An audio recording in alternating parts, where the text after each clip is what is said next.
Wealthy CEO mocked ex-wife's simple life, but discovered she was fighting cancer while raising his twins alone. Mama? Mama, is that man our daddy? The innocent question from 4-year-old Harper cut through the tension of Chicago's most exclusive charity gala like a blade. Billionaire Joshua Morrison froze, staring at the little girl whose green eyes were an exact mirror of his own. Harper, sweetie, not now, Jade whispered, but it was too late. But Mama, he has the same eyes as me and Emma.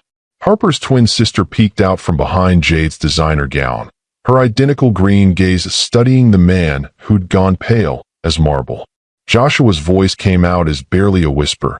Jade? Are they? They're mine, she said fiercely, pulling both children closer. You gave up any claim to them when you chose your empire over your family. 300 of Chicago's elite watched in stunned silence as the city's most ruthless CEO discovered he was a father, and that the woman he'd invited to humiliate had been fighting for her life while raising his children alone. Welcome to Lux Love Chronicles with Mr. Wentworth. I'm your host, and I want to start by saying thank you from the bottom of my heart. We're building an incredible community of dreamers, believers, and lovers of authentic storytelling, and every single one of you makes this journey meaningful. Before we dive into today's story, I want to say a heartfelt prayer for all of you, my beloved subscribers. Heavenly Father, I lift up each person watching this today. Grant them peace in their hearts, strength for whatever challenges they're facing, and wisdom in their decisions. Surround them with love, bless their families, and guide them toward the abundant life you have planned for them. May they find joy in unexpected places and courage to pursue what truly matters. Amen. Now, let's dive into a story that will challenge everything you think you know about success, pride, and the price of putting ambition before the people who matter most. The invitation had been deliberately cruel, a gold-embossed reminder of everything she'd supposedly lost. Morrison Industries' annual charity auction. Black tie required. But it was the postscript, written in Joshua Morrison's familiar aggressive scrawl, that made Jade Parker's stomach clench. Time you saw what real success looks like. Jay, 5 years. 5 years since she'd walked away from Joshua Morrison and his suffocating world of corporate ruthlessness. 5 years since she'd discovered exactly what kind of man she'd married. Mama, why do you look sad? The gentle voice belonged to Emma, her youngest twin by 7 minutes, whose empathetic nature had always amazed Jade. Beside her, Harper, bold and determined even at 4, crossed her little arms with the same stubborn expression that had once made Jade's heart flutter when she saw it on Joshua's face. I'm not sad. Babies, Jade whispered, quickly folding the invitation. Mama's just thinking about a trip we might take.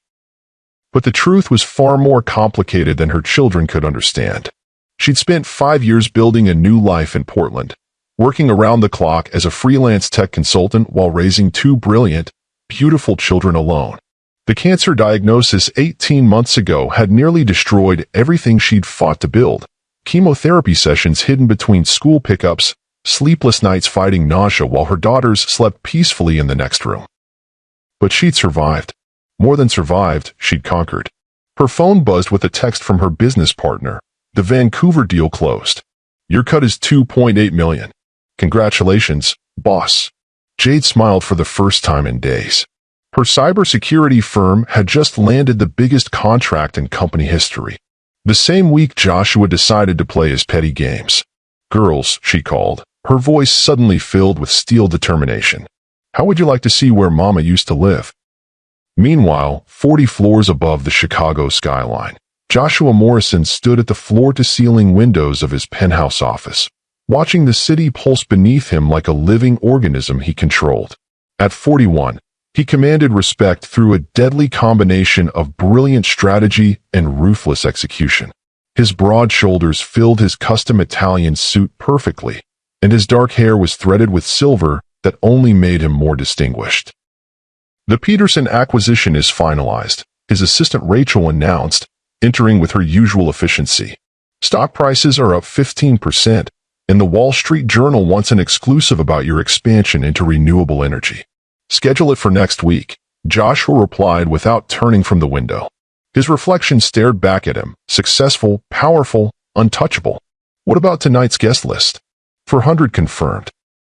The mayor's office, half the city council, every major media outlet. Rachel hesitated, consulting her tablet. And your ex-wife confirmed her attendance this morning. Joshua's jaw tightened imperceptibly. He'd expected Jade to ignore the invitation, or perhaps send some scathing response about his pettiness. He certainly hadn't expected her to actually show up. Excellent, he said finally, his voice carrying that silky undertone that made subordinates nervous. Make sure she's seated at table 15. Table 15 was positioned perfectly, visible enough for everyone to see her, but far enough from the main stage to emphasize her irrelevance. He'd planned this moment for months, ever since he'd heard through mutual acquaintances that she was struggling financially in Portland. The divorce settlement had been generous, but knowing Jade's stubborn pride, she'd probably blown it all on some idealistic venture. Tonight, Chicago's elite would witness exactly what happened to women who walked away from Joshua Morrison. Sir, Rachel's voice cut through his thoughts. There's something else. About Mrs. Morrison, Miss Parker. What about her? Well, the reservation system flagged something unusual. She requested valet service for a Porsche 911 Turbo S.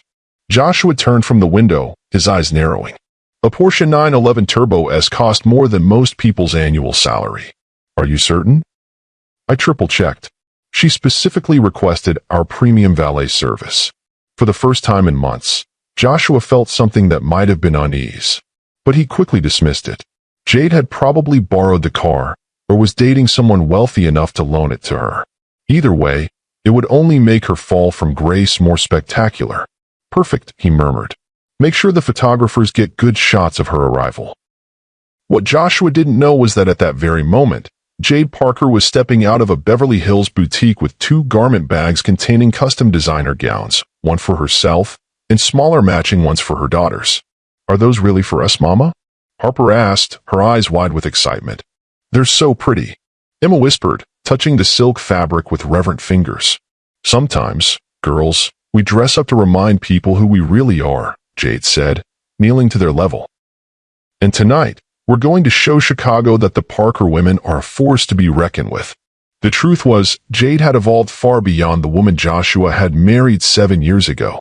The naive 25-year-old who believed love could conquer corporate ambition had been forged in the fires of single motherhood and cancer treatment into something far more dangerous, a woman who knew exactly what she was worth. Her cybersecurity firm, Parker Digital Defense, had started in her one-bedroom apartment with a laptop and determination. Now it protected Fortune 500 companies from cyber threats, and the Vancouver contract would establish them as a major player in the international market. Mama, will we see Daddy tonight? Emma asked quietly as they walked to their hotel. Jade's steps faltered for just a moment. She'd always told the girls that their father lived far away and had important work that kept him busy, a sanitized version of the truth that protected their young hearts from the knowledge that he'd never even known they existed. Maybe, sweetheart, she said carefully. But remember what we talked about? Sometimes grown-ups can't live together, even when they love each other very much. But you said he doesn't even know about us, Harper pointed out with 4-year-old logic. Jade sighed. Her eldest was too perceptive for her own good. That's complicated, baby girl. Will you tell him tonight? The question hung in the air as they entered the Four Seasons. Jade had asked herself the same thing 1,000 times since receiving Joshua's invitation. Part of her, the part that had been carrying this secret alone for 5 years, wanted to watch his world crumble when he realized what he'd missed. But another part, the part that remembered loving him desperately, wondered if he deserved to know. We'll see, she said finally. Sometimes the right thing to do isn't clear until the moment arrives. If you've ever had to make an impossible choice between protecting your children and telling the truth, hit that like button right now. Your story matters, and you're not alone. As evening approached, Joshua Morrison adjusted his platinum cufflinks for the 3rd time, a nervous habit he'd never quite conquered despite years of high-stakes negotiations. Tonight felt different somehow, charged with an energy he couldn't quite identify. Mr. Morrison? His head of security, Marcus Webb, appeared at his office door. The advance team reports everything is secure at the Palmer House. VIP arrivals begin in 1 hour. Any word on unusual guest requests or security concerns? Marcus consulted his tablet. Nothing significant. though there was an interesting note from the valet captain. Apparently, Ms. Parker specifically requested that her vehicle be parked in a highly visible location. Joshua's eyebrows rose. Did she now? Yes, sir. She was quite insistent that it be positioned where arriving guests would notice it. A slow smile spread across Joshua's face, the predatory expression that had made him legendary in boardrooms across the globe. She wants to make an impression. How quaint. But even as he dismissed Jade's apparent attempt at showmanship, something nagged at him. The Jade he'd married had never been materialistic or concerned with status symbols. If anything, she'd been almost embarrassingly modest about wealth and luxury. For her to specifically request visible parking suggested something had changed dramatically. "Sir, your car is ready," Marcus announced. Joshua nodded, grabbing his jacket. "Let's go see what Ms. Parker thinks will impress Chicago." At the same moment, Jade was helping her daughters into their matching midnight blue dresses, miniature versions of her own custom gown. The girls looked like tiny princesses, their dark hair swept into elegant updos that showcased the delicate pearl earrings Jade had bought them that afternoon. "Do we look fancy enough for Daddy's party?" Harper asked, twirling in front of the hotel mirror. "You look perfect," Jade assured her, though her heart clenched at the innocent reference to Daddy's party. How did you explain to a 4-year-old that their father didn't know they existed? Her phone chimed with a text from Mrs. Chin, the trusted babysitter who'd flown with them from Portland. "Are you sure about bringing the girls tonight?" Jade stared at the message, second-guessing herself for the 100th time. Originally, she'd planned to attend alone, make her point about succeeding without Joshua, and return to Portland with her dignity intact. But something about his smug postscript had ignited a fury she'd kept carefully contained for 5 years. "Time you saw what real success looks like." Success? He thought success was measured in stock prices and real estate portfolios? She'd built a multi-million-dollar company while fighting cancer and raising his children alone. She'd turned down chemotherapy schedules to attend school plays, had video conferences with international clients between bedtime stories, and had literally vomited into hospital waste baskets between closing deals. If Joshua Morrison wanted to see real success, she'd show him exactly what it looked like. "Change of plans," she texted back. "The girls are coming with me." "Mama, are you nervous?" Emma asked, slipping her small hand into Jade's. "A little," Jade admitted. "But sometimes being nervous means you're about to do something important. Will the man who might be our daddy like us?" The question broke Jade's heart and strengthened her resolve simultaneously. Her daughters deserved a father who would move heaven and earth for them, not a man who would see them as complications to be managed. "Any man would be lucky to know you too," she said firmly. "And if he doesn't see that immediately, then he doesn't deserve to be your daddy." Harper nodded solemnly, as if filing away this wisdom for future reference. "Mama, you look really pretty tonight." Jade glanced at herself in the full-length mirror. The midnight blue gown hugged her figure perfectly, and the diamond earrings caught the light with every movement. But more than her appearance, she could see the transformation that 5 years had wrought, the strength in her posture, the determination in her eyes, the quiet confidence that came from surviving the unsurvivable. "Thank you, baby girl. Are you ready to show Chicago what the Parker women are made of?" "Yes," both girls chorused. As they made their way to the elevator, Jade caught her reflection one last time. The woman looking back at her was nothing like the heartbroken wife who'd left Chicago 5 years ago. This woman was a warrior, a survivor, a force of nature wrapped in silk and determination. Joshua Morrison was about to discover that some things were more valuable than all the money in the world, and he'd thrown them away for a corporate empire that would crumble to dust long before their daughter's laughter stopped echoing through eternity. The silver Porsche 911 Turbo S was waiting at the valet stand, gleaming under the hotel's elegant lighting like a promise of the evening to come. The Palmer House ballroom buzzed with the energy of Chicago's most powerful elite. Crystal chandeliers cast dancing shadows across silk-draped tables, while the city's influential figures moved through the space like chess pieces in an elaborate game of wealth and status. Joshua Morrison stood near the auction stage, accepting congratulations on his latest acquisition with the practiced smile of a man who'd mastered the art of corporate theater. Everything was proceeding exactly as planned, until the distinctive purr of a high-performance engine drew his attention to the valet stand visible through the ballroom's towering windows. "Impressive turnout tonight, Josh," Mayor Davidson remarked, following his gaze. "I heard you're expecting some interesting surprises this evening." "You could say that," Joshua murmured, watching his valets rush to attend to the silver Porsche that had just arrived. His chest tightened with anticipation and something that felt uncomfortably like nervousness. Then she stepped out. The woman who emerged from the Porsche moved with a grace that stopped conversations mid-sentence. Her midnight blue gown flowed around her like liquid starlight, and the diamonds at her ears caught the light with every turn of her head. This wasn't the broken woman he'd expected to humiliate. This was someone else entirely, someone transformed by forces he couldn't comprehend. "My God," breathed Senator Williams, appearing at Joshua's elbow. "Who was that vision?" Joshua's throat went dry. "That's my ex-wife." But even as he said the words, he knew they were inadequate. The woman walking toward the hotel entrance wasn't just his ex-wife. She was a force of nature, radiating confidence and power that had the valet attendants scrambling to please her. "Your ex-wife." Senator Williams' eyebrows shot up. "Joshua, you magnificent fool. What were you thinking letting that one get away?" Before Joshua could respond, his attention was captured by something that made his blood freeze in his veins. Two small figures had emerged from the backseat of the Porsche, little girls in matching midnight blue dresses that mirrored their mother's gown. Even from this distance, even through the ballroom's windows, something about them struck him as achingly familiar.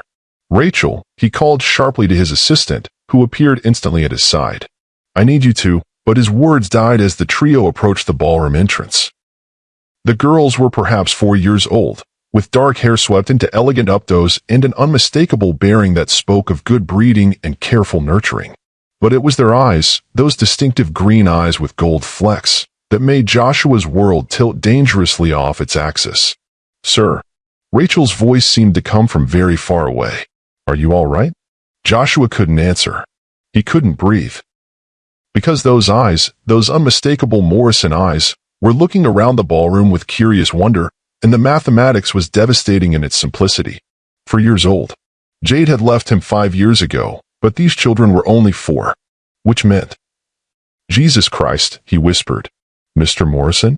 Marcus, his head of security, had materialized beside him. "Sir, you look like you've seen a ghost." "Give me everything," Joshua said, his voice barely controlled. Everything about Jade Parker for the last 5 years. Employment records, medical records, school enrollment for those children, birth certificates, everything. "Sir, that might take some time to—" "I don't have time." The words came out harsher than intended, drawing curious glances from nearby guests. Joshua forced himself to lower his voice. "I need it in 30 minutes, or find someone who can deliver it faster." As Marcus hurried away, Joshua turned back to watch Jade's entrance. She moved through the crowd like royalty, accepting greetings from acquaintances with warm smiles while keeping her daughters close. But there was something in her posture, something protective and fierce, that reminded him of a lioness guarding her cubs. "Mama, everyone is staring at us," he heard the bolder of the two girls say as they approached his general area. "They're staring because you're the most beautiful girls in the room," Jade replied, her voice carrying that same warm tone he remembered from their marriage. "And because your mama cleans up pretty well too." The sound of her laughter hit him like a physical blow. How long had it been since he'd heard that laugh? How long since he'd been the reason for it? "Jade Parker," a voice called out, and Joshua recognized Victoria Hartford, his current, whatever she was, companion, trophy girlfriend. He realized with sudden clarity that he'd never bothered to define their relationship beyond its convenience. "As I live and breathe. We were just wondering if you'd actually show up." Joshua watched the interaction with growing dread. Victoria's smile was sharp enough to cut glass, and she'd positioned herself to block Jade's path with the strategic precision of a seasoned social climber. "Victoria," Jade replied smoothly, her own smile never wavering. "Still practicing that winning personality, I see. I have to ask." Victoria's gaze swept over Jade's obvious prosperity, from the custom gown to the genuine diamonds. "Where on earth did you find such gorgeous pieces? They must have cost a fortune." The question was designed to embarrass, to force Jade to admit she'd borrowed or rented her finery. Joshua found himself holding his breath, waiting for the social execution he'd orchestrated. Instead, Jade laughed, a sound so genuinely amused that several nearby conversations paused. Oh, this old thing? I had a good week at work. Sometimes the universe rewards patience and hard work. She touched the fabric of her gown with casual elegance, as if wearing couture was as natural as breathing. The gesture was so confident, so utterly without pretense, that Joshua felt something shift in his chest. "And these must be your daughters," Victoria continued, her tone suggesting she'd found a new angle of attack. "How charming. I didn't realize you'd remarried." "I haven't," Jade said simply. "But being a single mother has been the greatest privilege of my life." The words hit the gathered crowd like a small explosion. Single mother, which meant these children were.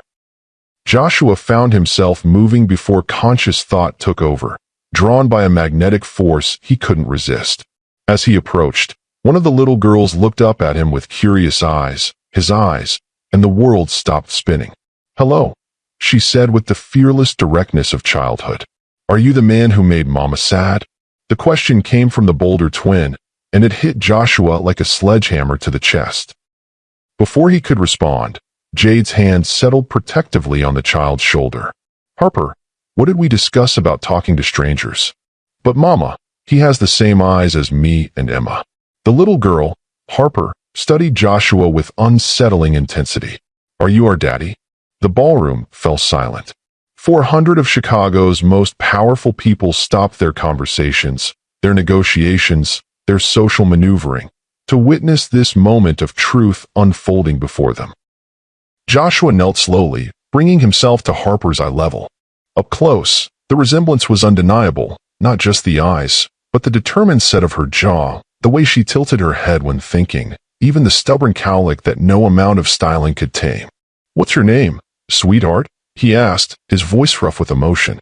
"Harper Elizabeth Parker," she said proudly. "And this is my sister Emma Grace Parker. We're twins, but I'm older by 7 minutes." "Harper, Emma," Jade's voice carried a warning. "Come back to Mama, please." But Joshua's attention had shifted to the quieter twin, Emma, who was studying him with the same green eyes but a gentler expression. Where Harper radiated bold confidence, Emma seemed to possess an old soul's wisdom that made his chest ache. "Are you really our daddy?" Emma whispered, and the innocent hope in her voice nearly brought him to his knees. Joshua looked up at Jade, seeing her face cycle through fear, defiance, and something that might have been grief. "Jade," he said quietly, "we need to talk." "There's nothing to discuss," she replied, but her voice lacked its earlier confidence. "Like hell there isn't." Joshua stood slowly, never taking his eyes off her face. "These are my daughters." It wasn't a question. The evidence was overwhelming: their age, their eyes, the unmistakable Morrison features that had been passed down through generations.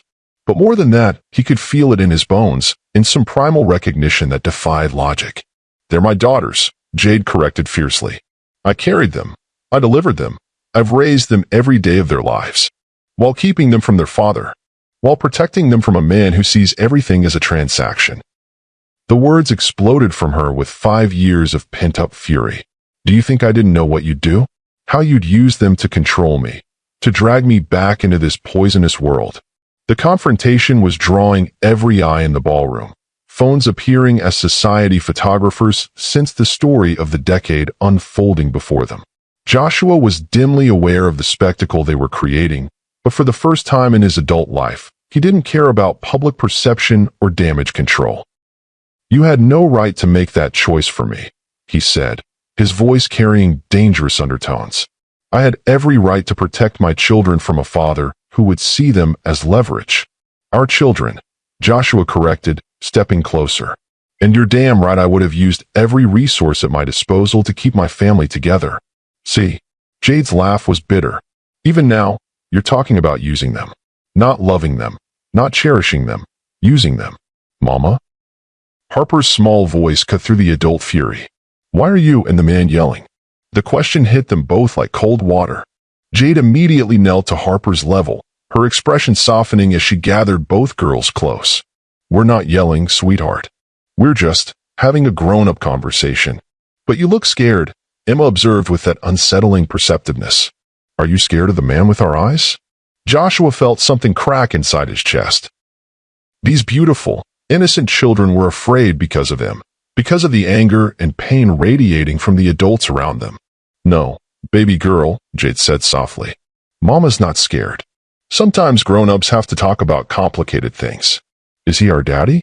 Harper asked again, her persistence unwavering. Jade's eyes met Joshua's across the small space that separated them, and for a moment, the years fell away. He saw the young woman who'd believed in love conquering all, who'd looked at him like he hung the moon and stars. But he also saw the woman she'd become, stronger, harder, forged by experiences he couldn't begin to imagine. "Yes," she said finally. "This is your father." The admission sent ripples through the watching crowd, but Joshua only had eyes for his daughters. Harper stepped forward with characteristic boldness, studying his face with scientific intensity. "You're really our daddy?" "Yes, sweetheart. I am. Where have you been?" The question came from Emma, and it carried the weight of every bedtime story without a father, every scraped knee comforted by mother alone, every school play with an empty seat where daddy should have been. Joshua opened his mouth to answer, then closed it. How did you explain to a 4-year-old that you hadn't known they existed? That their mother had chosen to raise them alone rather than involve you in their lives? "I've been working," he said finally, the words tasting like ash. "I've been working, and I didn't know about you and Harper until tonight." "Why didn't you know?" Harper demanded. "Don't daddies always know about their children?" The question hung in the air like an accusation, and Joshua felt the weight of every gaze in the ballroom. But before he could formulate an answer, his attention was caught by something that made his blood run cold. Jade had gone pale, not the strategic pallor of social embarrassment, but the gray-white color of someone fighting nausea. Her hand pressed briefly to her chest in a gesture so subtle he almost missed it, but recognition hit him like lightning. He'd seen the gesture before, during his grandfather's final battle with cancer. The involuntary reach for reassurance, the careful breathing, the way she subtly shifted her weight to maintain balance. "Jesus Christ," he breathed. "You're sick." "I'm fine," Jade said quickly, but her voice lacked conviction. "No, you're not." Joshua's voice had gone deadly quiet. "How long?" "Joshua, not here. How long have you been sick?" The raw pain in his voice must have penetrated her defenses because her shoulders sagged slightly. "It's not. I'm in remission." "Remission from what?" The silence stretched between them, heavy with implications that made Joshua's chest tight with dread. "Breast cancer," she whispered. "Stage 3. Diagnosed 18 months ago." The words hit him like a physical blow. While he'd been building his empire, while he'd been congratulating himself on his success, the mother of his children had been fighting for her life. Alone. 18 months, he repeated numbly. "You've been battling cancer for 18 months while raising our daughters alone." "I survived," Jade said, lifting her chin with familiar defiance. "We all survived."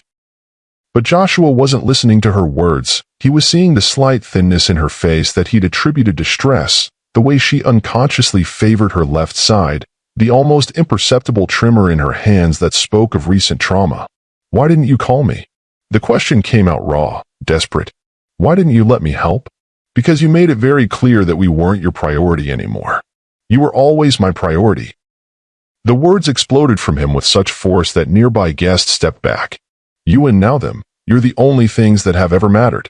Then why did you choose the company over us?" Jade's voice was quiet now, tired. "Why did you miss dinners for board meetings, cancel anniversaries for acquisitions, treat our marriage like a minor inconvenience to your corporate ambitions?" The accusations hit their mark because they carried truth. He had done all those things, had convinced himself they were building a future together while systematically dismantling their present.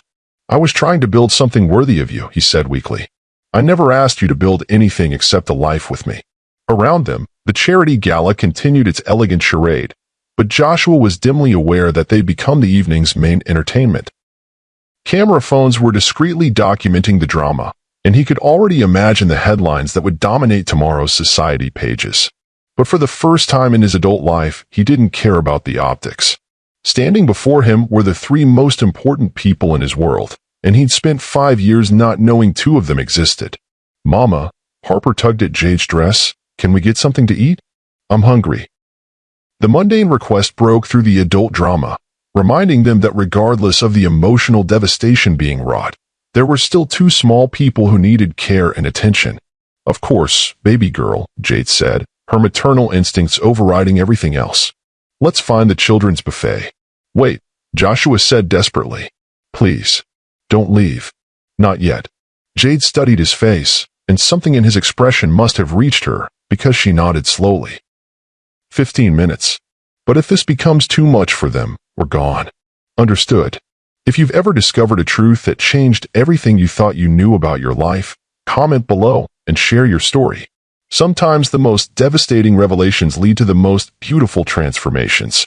As they made their way to a quieter corner of the ballroom, Joshua found himself studying his daughters with the desperate intensity of a man trying to memorize every detail. Harper walked with confident strides that reminded him of his own determined gait, while Emma moved with gentle grace that spoke of careful observation and deep thinking. "Daddy." Emma's small hand slipped into his, and the contact sent electricity through his entire system. "Why do you look sad?" The question stopped him cold. How did you explain to a 4-year-old that you were sad because you'd missed every day of their lives? That you were grieving for birthday parties you'd never attended, bedtime stories you'd never read, scraped knees you'd never kissed better? "I'm sad because I haven't been able to spend time with you and Harper," he said carefully. "But I'm also happy because now I get to meet the most beautiful daughters in the world." Emma considered this with the seriousness that seemed to characterize her personality. "Mama says that sometimes people can be happy and sad at the same time." "Your mama is very wise. She cried sometimes," Harper announced with her characteristic bluntness, "especially when she was sick. But she tried to hide it from us." The casual revelation hit Joshua like a sledgehammer. While he'd been playing corporate power games, Jade had been undergoing chemotherapy, surgery, radiation, all while maintaining the facade of strength for their daughters. "Harper," Jade warned gently, "remember what we discussed about private family matters." "But he's family too, right?" Harper looked between her parents with confusion. "If he's our daddy, then he's supposed to know about the important stuff." The innocent logic was irrefutable, and Joshua saw Jade struggle with how to respond. "How did you explain to a child that family relationships were more complicated than DNA and shared features?" "Family is complicated sometimes," Jade said finally. "But yes, your father should know about important things." Joshua caught the subtle emphasis on should and understood that this was as close to an admission as he was likely to get. Jade had protected him from the knowledge of her illness just as she protected their daughters from the knowledge of his absence. "Tell me," he said quietly. "Tell me what I missed."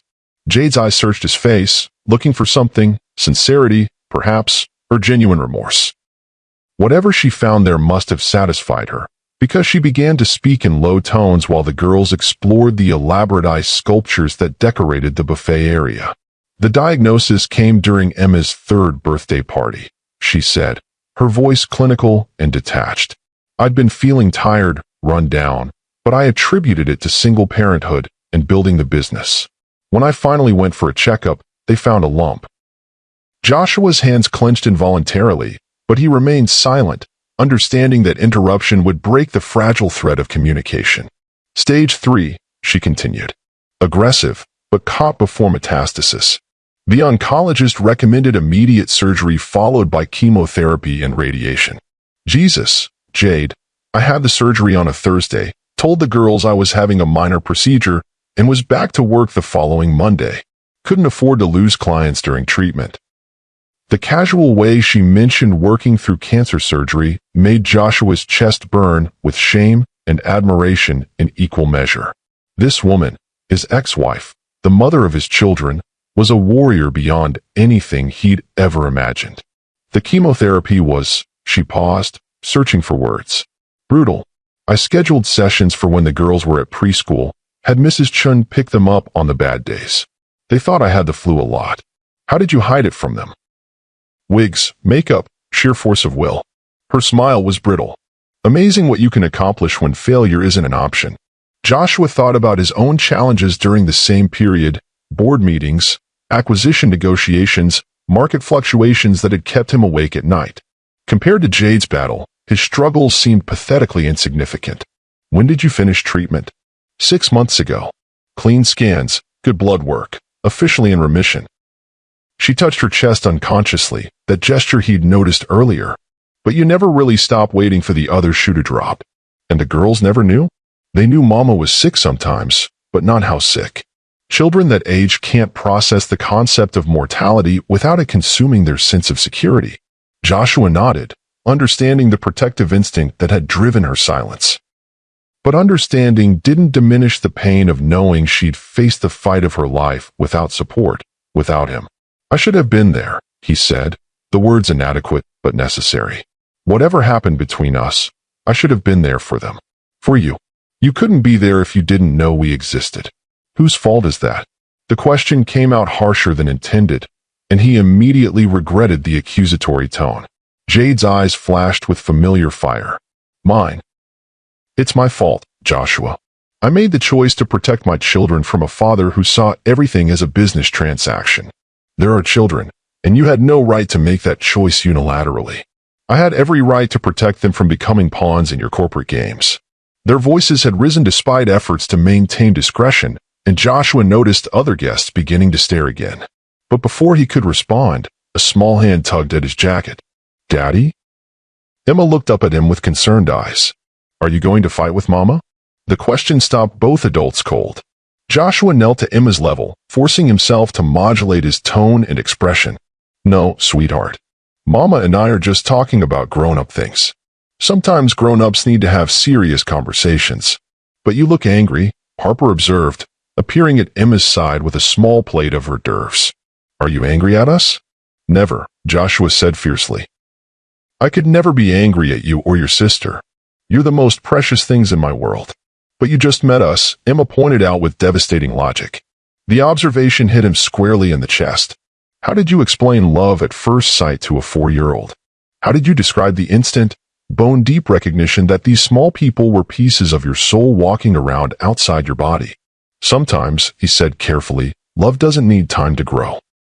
Sometimes it just is, from the very first moment."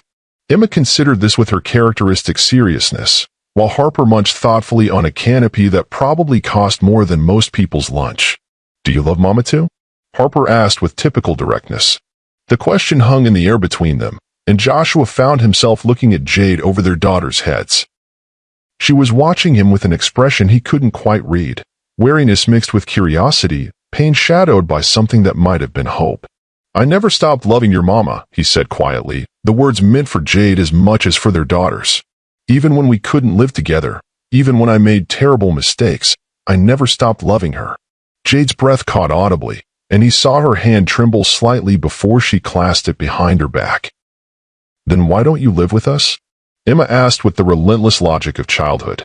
"Because sometimes love isn't enough," Jade said softly. "Sometimes people hurt each other even when they don't mean to. But if you love each other and we love you both, can't we all just live together?"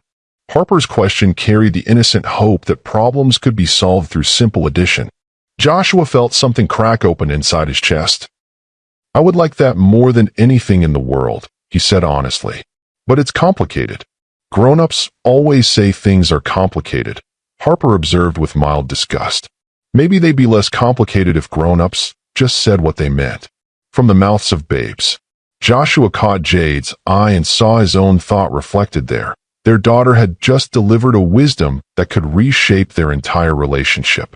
"You're right," he said slowly. "Maybe they would be."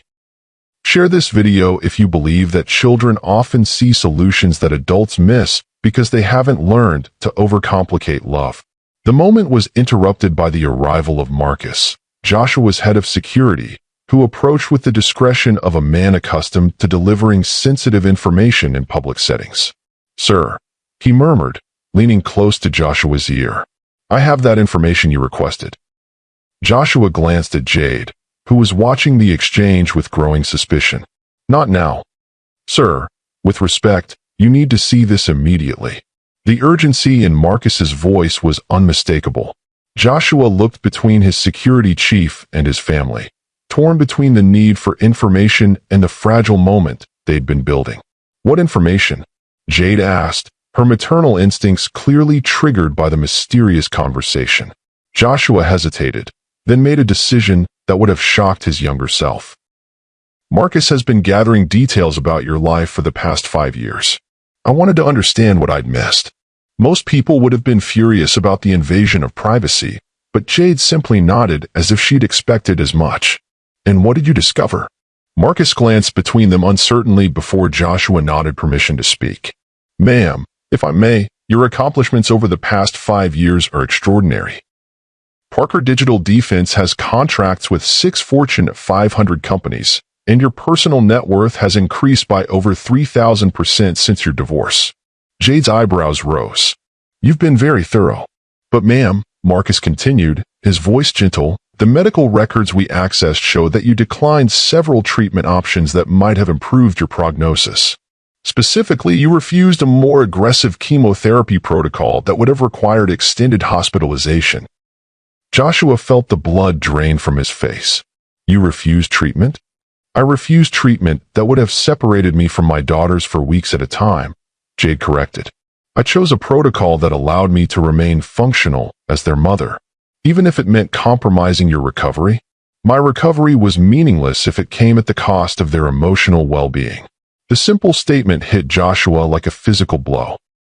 While he'd been optimizing profit margins and stock prices, Jade had been making life and death decisions based on their daughter's needs. She'd literally risked her life to avoid traumatizing their children. Jesus Christ, Jade. You could have died. But I didn't. Her chin lifted with familiar defiance. I survived, they're healthy and happy, and we built a good life together. A life I knew nothing about. A life you chose to know nothing about when you made it clear that family was secondary to business success. They were circling back to the same arguments, the same wounds that had destroyed their marriage 5 years earlier. But now there were 2 small faces watching their every interaction, 2 little people who deserved better than parents trapped in cycles of mutual recrimination. You're right, Joshua said suddenly, the admission surprising everyone, including himself. You're absolutely right. I chose business over family, deals over dinners, success over love. I was a terrible husband. Jade blinked, clearly not expecting such direct acknowledgement. But I want to do better, he continued. I want to be the father they deserve and the man you needed me to be. Joshua, I'm stepping back from daily operations, he said quickly, before she could voice the objections he saw forming. I've already started the transition. Marcus, tell her about the changes. Marcus consulted his tablet. Mr. Morrison has promoted his COO to CEO and transitioned to an executive chairman role. His daily involvement in operations has decreased by approximately 70% over the past 6 months. Why? Jade asked, genuine confusion in her voice. Because I finally understood what you tried to tell me 5 years ago, Joshua said quietly. That all the money and power in the world means nothing if you have no one to share it with. And you expect me to believe you've changed? I expect you to let me prove it. The conversation was interrupted by Harper's impatient sigh. Are you two going to talk all night? Because Emma and I want to dance. Joshua looked around the ballroom, suddenly aware that a live orchestra had begun playing and couples were moving onto the dance floor. The evening's formal program would begin soon, but right now, all that mattered was the hope in his daughter's eyes. Would you like to dance with your daddy? He asked, extending his hand to Harper. Both of us, she corrected. Emma gets scared without me. Joshua's heart clenched at the protective instinct his 4-year-old daughter showed toward her sister. Of course, both of you. He took each girl by the hand and led them onto the dance floor, acutely aware that they were drawing every eye in the ballroom.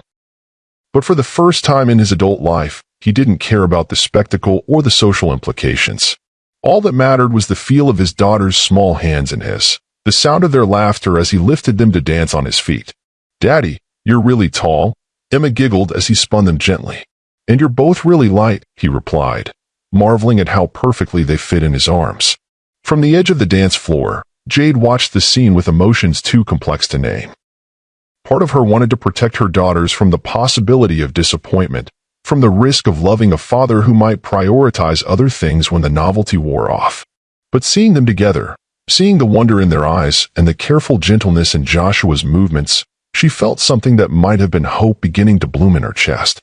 Ma'am, Marcus had approached while she watched her family dance. If I may? In my professional opinion, Mr. Morrison is a changed man. The transformation over the past 6 months has been remarkable. People don't change that dramatically, Jade said, but her voice lacked conviction. With respect, ma'am, I think you might be surprised what fear can accomplish. Fear. Fear of losing the most important things in his life a second time. Jade studied Marcus's face, seeing genuine concern for his employer's well-being. How long have you worked for him? 8 years. I've never seen him vulnerable before tonight. I've never seen him prioritize anything over business success. But watching him with those girls, Marcus shook his head. He's a man discovering what really matters. On the dance floor, Joshua was kneeling between his daughters, listening with rapt attention as Harper explained the difference between ballet dancing and regular dancing, while Emma demonstrated each type with serious concentration. He doesn't know the first thing about being a father, Jade murmured. But he wants to learn, Marcus observed. That's more than many men can say. The orchestra transitioned to a slower song, and Joshua looked across the dance floor toward Jade with an expression that made her breath catch. He said something to the girls, who nodded enthusiastically, then the three of them approached her together. Mama, Harper announced, Daddy wants to dance with you too. But only if you want to, Emma added with her characteristic consideration for others' feelings. Joshua extended his hand toward Jade, his eyes holding hers with an intensity that reminded her of the man she'd fallen in love with 7 years earlier. One dance, just to show them that their parents can be civilized. Jade looked at the offered hand, then at her daughter's expectant faces, then back at Joshua's carefully controlled expression. She could see the vulnerability he was trying to hide, the hope he was afraid to voice. One dance, she agreed, placing her hand in his. The contact sent electricity up her arm, just as it had the very first time they touched. Joshua's hand was warm and strong, and when he pulled her into his arms, her body remembered exactly how they fit together. I never stopped missing this, he murmured as they began to move to the music. Joshua, I know you don't trust me. I know I have to earn the right to be part of their lives. But Jade, I swear to you, I will spend every day for the rest of my life proving that they come first. That you all come first. They danced in silence for several measures, the familiar rhythm of their bodies moving together awakening memories Jade had tried hard to forget. Around them, the ballroom faded into irrelevance, and for a moment, it was just the two of them again, young and in love and believing that feeling could conquer anything. There's something else, Joshua said quietly. Something I need you to know. What? I know about the experimental treatment you turned down. The one in Switzerland that could have improved your long-term prognosis. Jade stiffened in his arms. How could you possibly? Marcus is very thorough. The point is, I know you refused it because it would have meant 6 months away from the girls. It was the right choice. Maybe, but you shouldn't have had to make it alone. His voice was rough with emotion. If something happens, if the cancer comes back, it won't. But if it does, I want you to promise me something. Promise me you'll take whatever treatment gives you the best chance, regardless of the cost or inconvenience. Because those girls need their mother, and I need you to be okay. The raw honesty in his voice made her eyes burn with unshed tears. Joshua, promise me, Jade. Promise me you won't sacrifice your life for some misguided sense of maternal martyrdom. She wanted to argue, to point out that he had no right to make demands after 5 years of absence. But looking into his eyes, she saw genuine terror at the thought of losing her, and the protective instinct she developed during her illness recognized its mirror in his desperation. I promise, she whispered. The song ended, but they remained in each other's arms for a heartbeat longer than necessary, both reluctant to break the fragile connection they'd rebuilt. Mama, Daddy, Harper's voice cut through the moment. People are taking pictures of you dancing. Sure enough, society photographers had captured multiple images of the reunion, and Jade could already imagine the headlines that would dominate tomorrow's gossip columns. But for once, she found she didn't care about the publicity or the speculation. Are you ready to face the media circus this is going to create? She asked Joshua as they left the dance floor. Are you ready to trust me with our daughters' hearts? Are you ready to trust me with our daughters' hearts? The question hung between them, weighted with 5 years of hurt and hope for a future neither had dared to imagine just hours before. I don't know, Jade answered honestly, but I think I'm ready to try. Before Joshua could respond, Emma tugged at his jacket with urgent determination. Daddy, Harper found something. They turned to see Harper standing beside one of the auction displays, her face bright with excitement as she pointed to a framed photograph among the items up for bid. "Look, it's the picture from Mama's office." Joshua's breath caught as he recognized the image, a photograph of him and Jade from their honeymoon in Tuscany, laughing as they fed gelato to each other in a sun-drenched piazza. He remembered that day perfectly, the way the light had caught in her hair, how she'd complained that the gelato was too sweet, but kept stealing bites of his anyway. "How did this get here?" Jade whispered, moving closer to examine the auction placard. "Donated by the Morrison family estate," Joshua read aloud, his voice thick with emotion. "My mother must have found it when she was cleaning out the attic last month." "Your mother kept this?" "She always said you were the best thing that ever happened to me." His laugh was rueful. Turns out she was right. Emma had climbed onto a nearby chair to get a better look at the photograph. "Mama, you look so happy." "I was happy, sweetheart." "Very happy. Are you happy now?" Harper asked with her characteristic directness. Jade looked around at the scene, her daughters gazing at a picture of their parents' lost happiness. Joshua standing close enough that she could feel the warmth radiating from his body. The entire ballroom full of Chicago's elite watching their family drama unfold like some elaborate performance. "I think," she said slowly, "I might be getting there." The auction was beginning, and the master of ceremonies was calling for attention. Joshua glanced at the stage, then back at his family, making a decision that would have shocked his corporate board.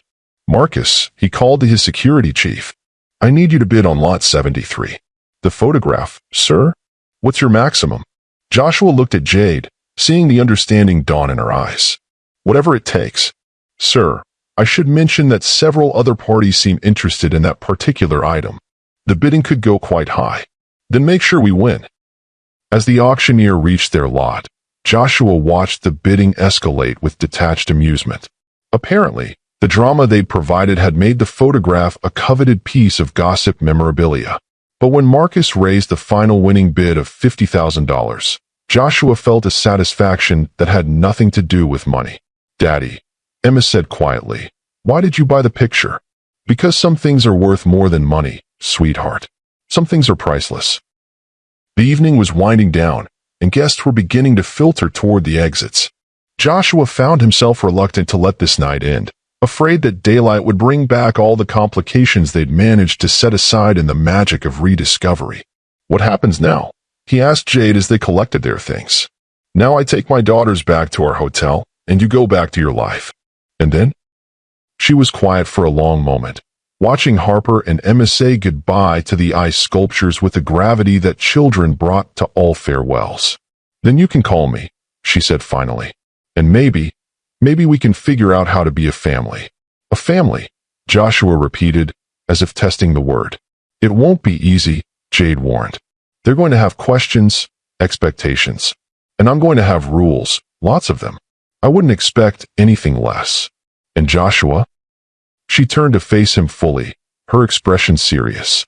"If you hurt them, if you make promises you can't keep, if you decide that being a father is too inconvenient for your lifestyle, I won't. You can't know that." "Yes, I can." His voice carried absolute certainty. "Because losing you taught me exactly what matters. And I'm not losing them too." As they walked toward the valet stand, Harper suddenly stopped and looked up at Joshua with an expression of profound seriousness. "Daddy?" "Yes, sweetheart. When you come see us in Portland, will you read us bedtime stories?"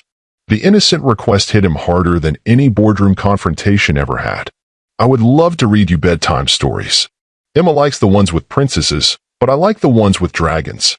Then I'll learn stories about dragon princesses," he promised. "That's not a real thing," Harper informed him with 4-year-old authority.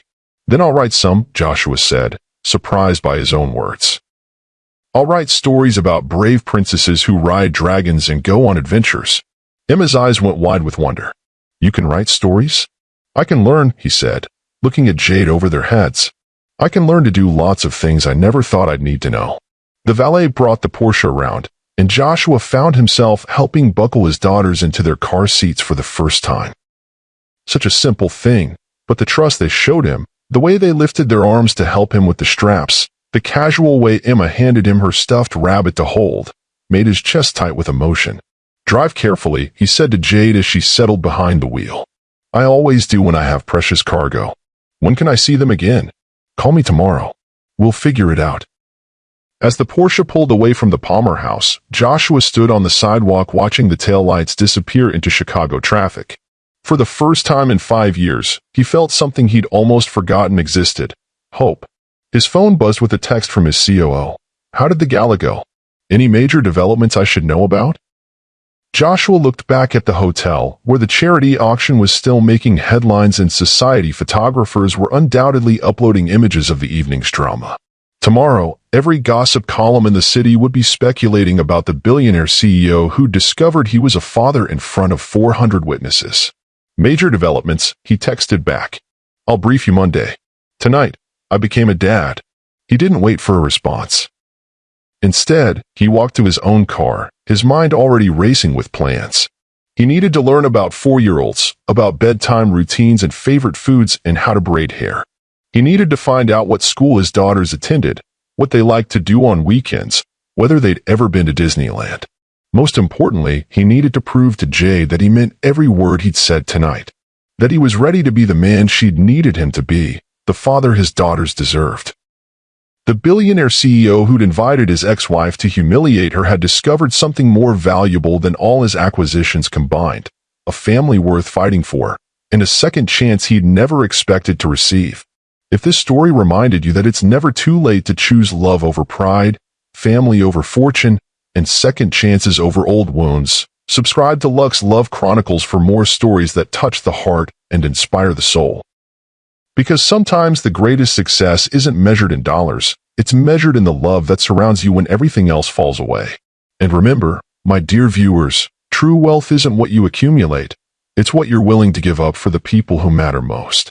Until next time, this is Mr. Wentworth, reminding you that the best love stories are the ones where broken hearts learn to beat in harmony again.